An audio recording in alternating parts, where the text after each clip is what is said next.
Hi, everybody, and welcome to 2020 The After Show. I'm Deborah Roberts, and I'm so glad you're with us.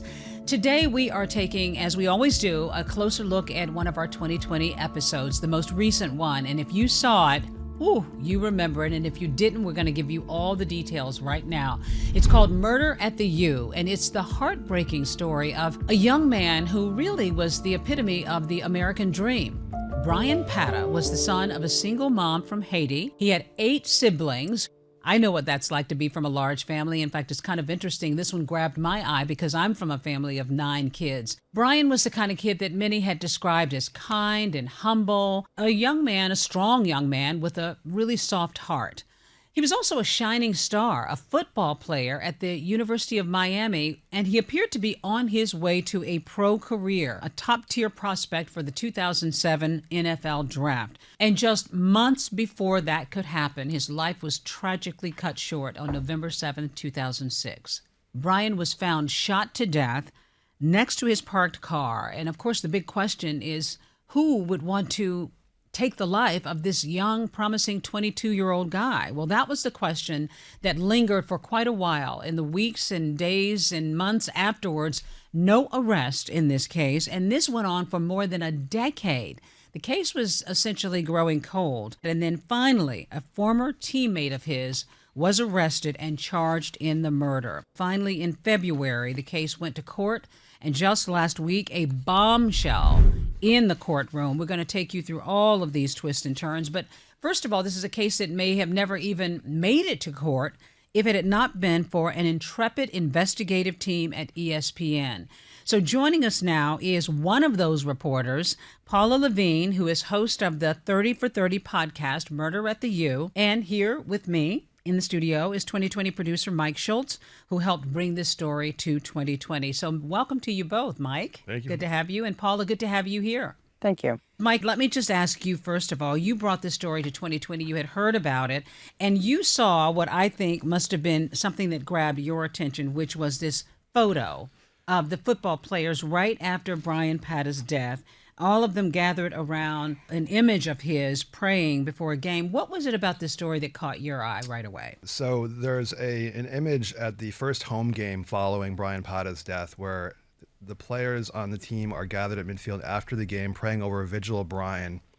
And in the photo is kneeling is the man who was ultimately arrested and charged with his murder. Wow. And I found that One of his teammates, Rashaun Jones. And I found that to be such a striking image. And as I started digging into the case a bit more and learning more about the investigation and about the ESPN legwork that was done after the fact, I thought it would make a really, really compelling show to kind of dig into all these ins and outs of the case. Interestingly, ESPN had already been digging into this story. Paula, the case landed in your lap in about 2018. Talk about how it landed in your lap and what you thought of it in the very beginning. Sure. Well, actually, even the year before, in 2017, something happened that has never happened to us before, which is the Miami-Dade Police Department reached out to ESPN to ask us if maybe we would do something on Bryan Pata, and maybe like a college game day special or something. And at that time, they communicated that maybe some national media attention would bring someone forward with some information. And as it wasn't really a fit for that sort of thing, but as producers looked at it, and then other journalists, including I got brought into it, we were like, this is actually something we wanted to dig into. And one of the things that really turned us on to this was a press conference in 2017 where the Pata family came to sort of make this plea for people to come forward. And Bryan Pata's mom, Jeanette, just kind of went off script and was very angry at the police department, saying that they weren't working the case. And we really keyed into that frustration and wanted to take a look at, well, why haven't they made progress on this case? What have they been doing?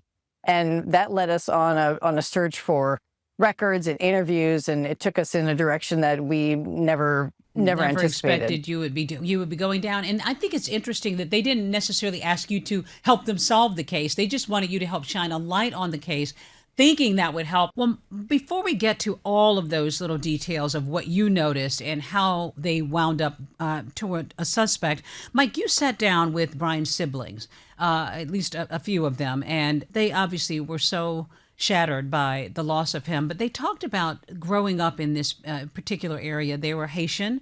Grew up in Little Haiti. And, for them, I mean, sports was kind of a salvation they shared with you, that was a big deal in their lives, kind of an opportunity if they were to go to college. Talk a little bit about, if you would, that community and what that was like where they grew up. Sure. So the family actually moved around quite a bit. The mother, Jeanette, would move her family on a whim, depending on how safe or unsafe she thought the neighborhoods were where they were living. So they were rather transient. So sports were a way for the kids to fit in new neighborhoods that they were living, and also for a way for them to go to college because they otherwise would have never been able to afford it. Sports got them off the street. They would have otherwise been prone to the unsafe areas in which they were living and the unsavory characters surrounding them if they hadn't been able to do that. We've heard that story so much in pro sports too, where the mom drove the kids to do this just to kind of keep them busy and keep them off the streets. And in this case, she's a single mom.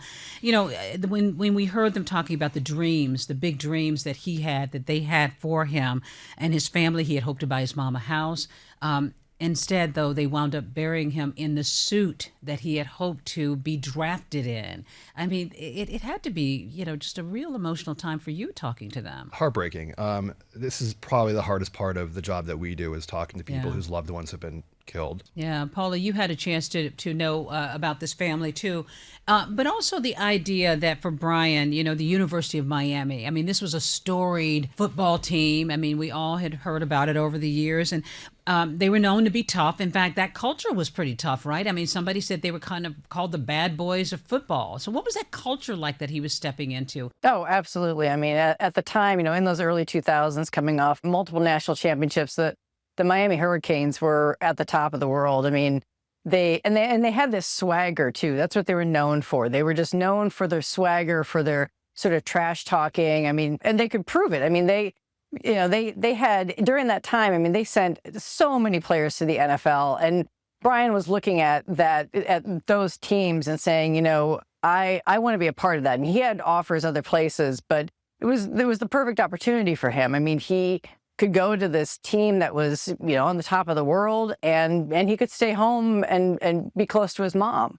And, and he really fit into that attitude too. I mean, he was really into going to the nightclubs. He was, liked to work on cars. I mean, he had all these outside interests and really fit into that culture of those players and sort of the wild times, all the money floating around them. There were high times there in Miami, and it was the place to be. I mean, it was quite an experience for a football player, for a young man coming into college. But then you talked about how his family actually, in the weeks leading up to his murder, they noticed a little distance. They noticed that he was a little bit different. What was going on for him? Yeah, absolutely. He made some comments about being a little frightened, a little paranoid.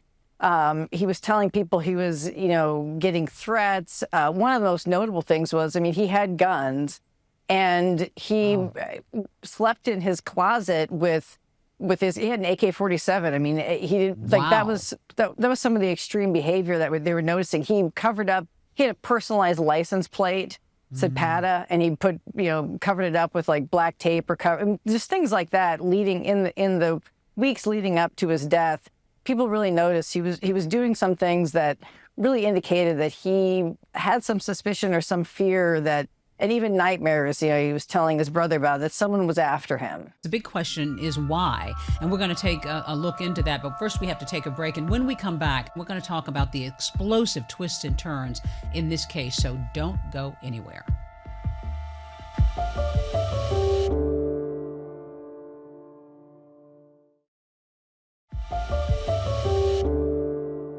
Welcome back to 2020, the After Show. I'm sitting here with ESPN's investigative reporter Paula Lavigne, alongside 2020 producer Mike Schultz, peeling back the layers of our latest episode, Murder at the U, which centered around the just unbelievable killing of a 22-year-old college football star by the name of Bryan Pata. And Paula, I want to go back to that night that Bryan was murdered, because it was really telling in a way, the way he was found. He was getting out of his car outside his apartment complex. This is November 7th, 2006, and he was found face down in a pool of blood. And right away, that was sort of telling, the way he was discovered, wasn't it?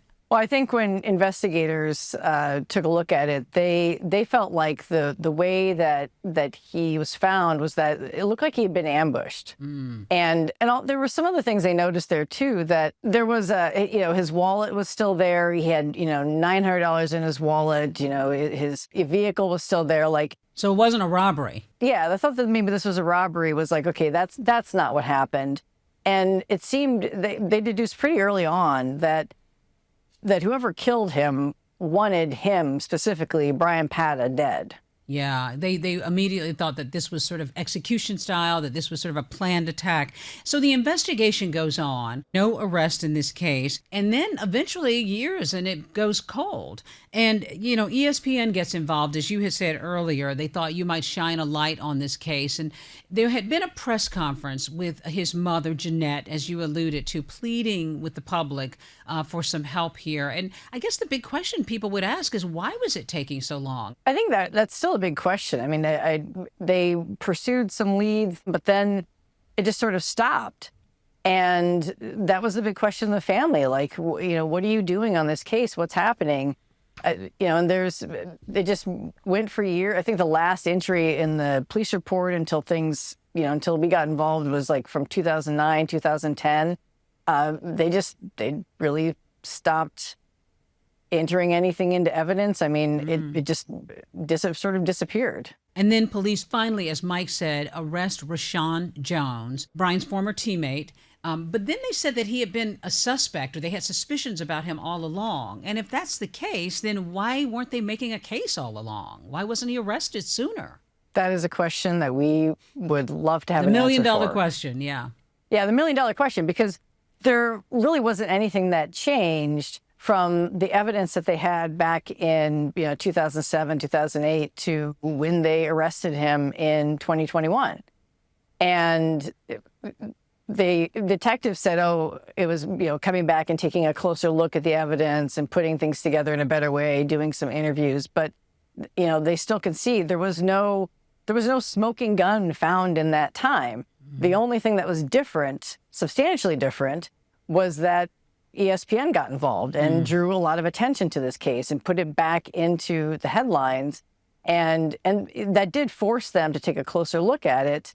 And then they decide that, now this evidence looks better and they have a different state attorney, and they decide to make the arrest. Was there any other, you said no smoking gun, but any other compelling evidence that made him a suspect? There was substantial circumstantial evidence. So there were allegations that Bryan Pata and Rashaun Jones had a beef with each other over Bryan Pata's girlfriend, with whom Rashaun Jones had previously been involved. There was a dorm room fight in 2004 where Bryan, really kind of beat up quite a bit on Rashaun.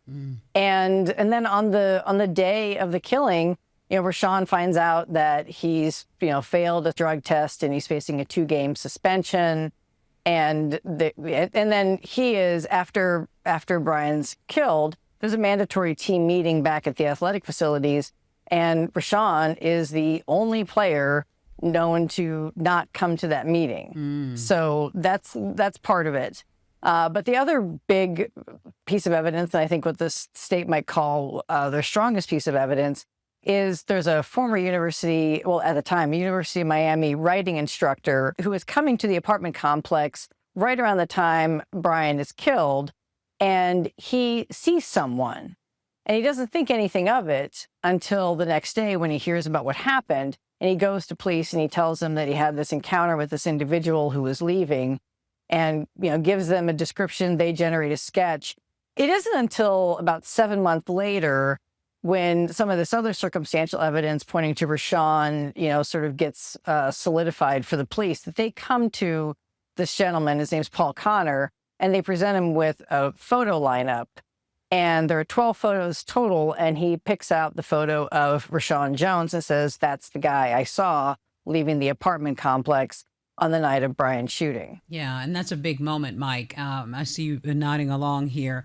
Talk to us a little bit about what you learned about Rashaun and Bryan's relationship. By the time this arrest happened, Rashaun now is married and has children, and he's got a typical family life. But prior to this, as Paula said they had had a little beef in their relationship. There had been some real tensions there. There had been some tension. However, in learning about the dynamic of the team, fights between teammates in the locker room seemed to be commonplace. They didn't seem to be an outlying event.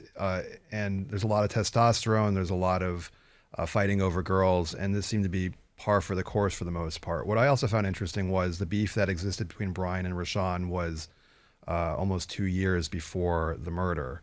So the fight that they had, if you had bad blood afterwards, it's simmering for a long time if you're planning to kill somebody. Yeah, you can make an argument that was old news. Versus reacting in the moment. People had described Rashaun as a hothead in other arguments with people and was very reactive to that, but this didn't feel reactive, it felt calculating. I think later on during the trial, the prosecution tried to paint a picture of jealousy with Rashaun over Bryan, that Bryan was going places and Rashaun was kind of stuck in a rut, especially given his drug suspension.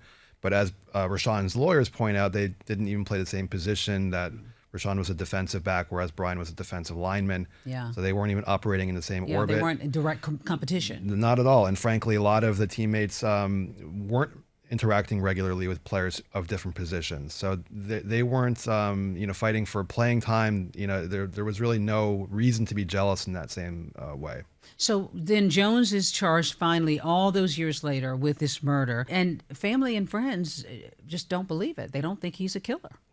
Rashaun's family and friends don't believe Right. it. Bryan's family and friends, or his family specifically, feels like he was the guy all along. They had been getting tips from people inside the police department and from other players saying that it was Rashaun. They from a very early point thought it was him, and for this was validating, and they've steadfastly believed it was Rashaun all the way. Rashaun's wife, Ashenda, when he's arrested, she visits him when he's being interrogated and reaffirms her belief that he didn't do it, that the police have the wrong guy. For the Patas, though, this was confirmation for them that police had finally made an arrest, albeit 15 years too late. Albeit 15 years. Well, I have to sneak in a quick break. Jones is held in jail for 4.5 years before he finally gets a trial in February of 2026, and that goes on for a couple of weeks. And then, as we said, a bombshell that nobody saw coming. We're going to take you inside the courtroom in just a bit, so stay with us.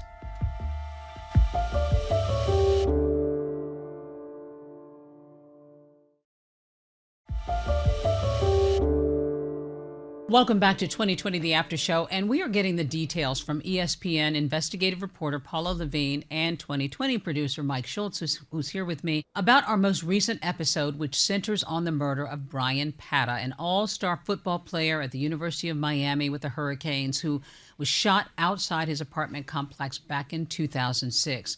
Well, it turns out his former teammate, Rashaun Jones, was later charged with second-degree murder. And then just last week, a big shocker. After 2 weeks of testimony, several days of deliberation, a 6-person jury remained deadlocked, and the judge declared a mistrial. This was something nobody, Paula, I would imagine, well, I don't know. You were in the courtroom. Did you see it coming? I think we got the first indication when they came back on Monday morning. They had ended deliberations on Thursday. They didn't have court on Friday. They came back Monday, and we all went in there thinking, okay, today's going to be the day. They've got a full day of deliberations. It's going to happen. And shortly, within an hour, not even an hour, there was a note that was coming out of the jury room, and it was that they were deadlocked and no one was willing to move. And the judge decided to send them back and ask them, okay, go through everything again, just see if you can give it a go, right? It was again, maybe an hour or so. They came back and they're like, we are hopelessly deadlocked and it's not going to happen. And so you could tell there was just sort of shock and befuddlement from everyone, even the judge, because this is not what anyone really expected. And honestly, nobody left that courtroom pleased that day. The family, you could tell, they walked out. They were incredibly despondent. They're at the elevators and all the media are swarming them.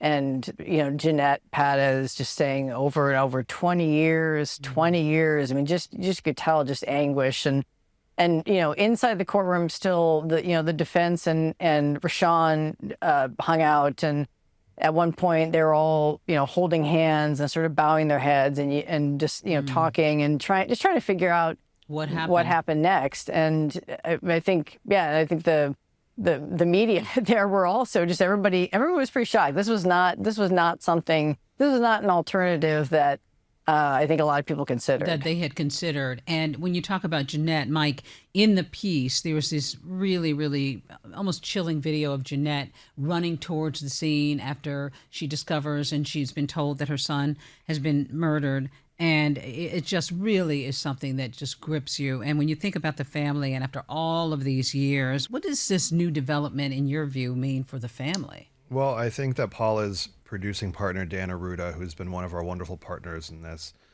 put it succinctly. When you juxtapose Brian's mother running to the scene the day of the murder, and then you see her in that wheelchair being wheeled out, and how much this has taken a toll on her. And Paula pointed out as well when we interviewed Paula that she's almost been holding on for this. Like, she's infirm, she's had a lot of health issues, and she's almost willing herself to just stick around to get some closure for this. The family, more than anything, needs closure. They don't want closure. They need closure to be made whole again. And to know after the fact that wouldn't happen, at least in the short term, and maybe not ever, was really heartbreaking to watch. And maybe even if not closure, because most people would say there's never closure, but justice, right? Sure. A feeling of justice. Paula, what next then? What can we expect in the court for the family and also with Rashaun Jones? He's still in jail right now. Correct. Yeah, he's still in jail. The prosecution indicated that it does intend to retry this case. They have set a new trial date for the middle of May. And, wow. Under Florida law, they have to do it within 90 days. And so they're anticipating doing this all over again. And Rashaun, his defense attorney asked for a lower bond so that, it's something he might be able to afford. And it was at $850,000. The judge lowered it to $500,000. So he's going to, stay in custody until trial, and then we'll see what happens, and we'll go through this all over again. The one big change, I think, is after all this media coverage, I think it might be hard to find that many jurors who haven't heard anything about this case when they come in for jury selection. And that's going to be what's so interesting, to see what they do differently. Did you kind of understand the jury's dilemma? One of the things that ESPN pointed out all along in our reporting in the podcast was that the investigation done by the Miami-Dade Police Department fell short in a lot of areas. And I think in talking to some of the jurors, that came out in trial. I mean, a lot of the things that we pointed out and some of the things that the defense was trying to get in, the jury picked up on. And I think it for them, even though they were hung jury, the indication was that, most of them were moving toward an acquittal. And the main part of that was they just felt like the state just didn't have enough evidence, and they didn't present it very well. Yeah, Mike, did you see it that way too? And also the defense didn't put any witnesses up. The defense put no witnesses up. For the next go round, I've talked to Rashaun's lawyer, who is glad that they didn't tip their hand to the prosecution in terms of what their game plan was. The prosecution did. They still have that in their back pocket. But I wanted to point out that the jury was deadlocked, but that doesn't mean that they were split. In this case, there was one holdout who wanted to convict, and the others, from our reporting, wanted to acquit, basically either because they thought he wasn't guilty or because there wasn't enough evidence. But I think that it's pretty hard to overcome that in the next go round in terms of presenting the same evidence and trying to sway these minds of people who feel like there isn't enough evidence. Yeah. The one thing I want to point out is that Rashaun is indigent. He's been in jail for 4.5 years. His lawyer, who's 30 years old, this woman named Sarah Alvarez, is doing this completely pro bono. It's her first murder case ever. Oh, she's wow. trying. I think it's an indictment of the criminal justice system that people who are poor, people of color predominantly, don't get a fair shake, or they're in jail for years and years and years just awaiting trial. While he's just waiting trial, yeah. He's not been convicted of nothing. He's been in jail for longer than many people are in jail for serious crimes. Right. So watching it through that lens has been really difficult. Whether he's guilty or not, I think it's really a challenge that this country faces on a regular basis that is really skewed towards people who have the wealth to afford to take these things on. So he's in jail for 4.5 years, but also, too, he had a possibility of a plea deal, which he chose not to take. On the day that they were trying to reschedule the trial, the judge offers him yet again the opportunity for a plea. Actually even says to him, give us your best offer. And the message back is, I have no offer. I'm not interested. Wow, this is a guy who truly asserts his innocence. Well, more of this will probably be discussed in the coming months because the trial goes on. So to be continued, both of you. Mike Schultz and Paula Lavigne, thank you so much for taking the time. And Paula, what great work. Congrats to you and your team for shining the light on this story, which otherwise may have just remained a cold case. Thank you. Well, thank you so much, both of you guys, for being here. And thank you to our listeners for joining us again for this podcast episode. And of course, you can always watch for our latest 2020 episodes on Friday nights on ABC. And you can stream episodes like this one anytime on Disney Plus and Hulu. And to listen to Murder at the U, find 30 for 30 podcast on Apple Podcasts, Spotify, YouTube, Amazon Music, or wherever you listen to your podcast. Take care, everybody.